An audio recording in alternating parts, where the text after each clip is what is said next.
नरेंद्र मोदी जी बहुत कुछ कहते हैं। आजकल जो है हम लोग उन चीज़ों पे जा नहीं रहे हैं, लेकिन भारत जोड़ो यात्रा से ये सवाल अलग है। लेकिन मैं भारत जोड़ो यात्रा से जोड़ करके इस सवाल का जवाब आपको देता हूँ।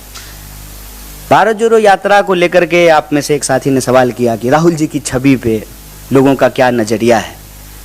तो हमने यही कहा ना कि उनकी जो वास्तविकता थी वो वास्तविकता भी लोगों को नहीं मालूम था। मोदी जी का जो झूठ है ना वो भी लोगों को मालूम है। मसलन बीजेपी के प्रेसिडेंट ने कहा हिमाचल चुनाव के दौरान कि प्रधानमंत्री जी फोन करके यूक्रेन युद्ध रुकवा दिए। एक बागी विधायक तो प्रधानमंत्री के फोन से बैठ नहीं रहा है, एक एमएलए का कैंडिडेट प्रधानमंत्री के फोन से नहीं बैठा और यूक्रेन का युद्ध रुक गया। तो झूठ का ना कोई सिर पैर नहीं होता है साहब। प्रधानमंत्री जी हमेशा झूठ का इस्तेमाल करते हैं देश के बेसिक इश्यूज को डाइवर्ट करने के लिए। विपक्षी उनको गाली दे रहा है, क्या फर्क पड़ता है? देश की जनता उनको वोट दे रही है ना, एक बार नहीं 2 बार वोट दी है ना। तो देश की जनता से जो उन्होंने वादा किया था उस वादे का क्या हुआ, यह जवाब उनको देना चाहिए। 2 किलो गाली मिल रहा है कि 50 किलो गाली मिल रहा है, यह इंपॉर्टेंट नहीं है। इस देश में गांधी को गोली मिली है और उसी से मिली है जिसका तस्वीर आप अपने जो है दफ्तर में लगाते हैं नफरत से।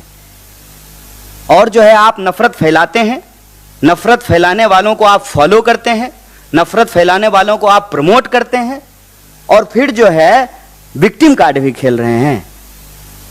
गोली मिली है इस देश में गांधी को, और जो गोली मारने की बात करने वाले लोग हैं जिनके पिताजी नेता थे उनको मंच पे बिठा करके बगल में परिवारवाद पे भाषण देते हैं। इसको कहते हैं कथनी और करनी में फर्क होना। ये सब बेकार की बातें हैं साहब। देश की जनता ने प्रधानमंत्री जी को मैंडेट दिया है और प्रधानमंत्री जी ने देश की जनता से जो वादा किया था उसको पूरा नहीं किया है।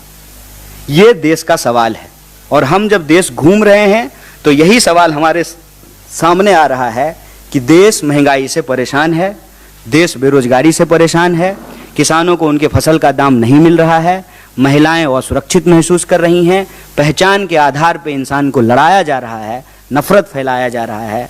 अगर देश भावनात्मक रूप से कमज़ोर होगा, भावनात्मक रूप से अगर देश इकट्ठा नहीं रहेगा तो देश की प्रगति में बाधा होगी। अगर हम चाहते हैं कि देश की प्रगति हो तो हमको महंगाई, बेरोजगारी जैसे सवालों को हल करना पड़ेगा और हम सब भारतीय हैं, इस भावना को मजबूत करके हम प्रगति की राह पे आगे बढ़ सकते हैं।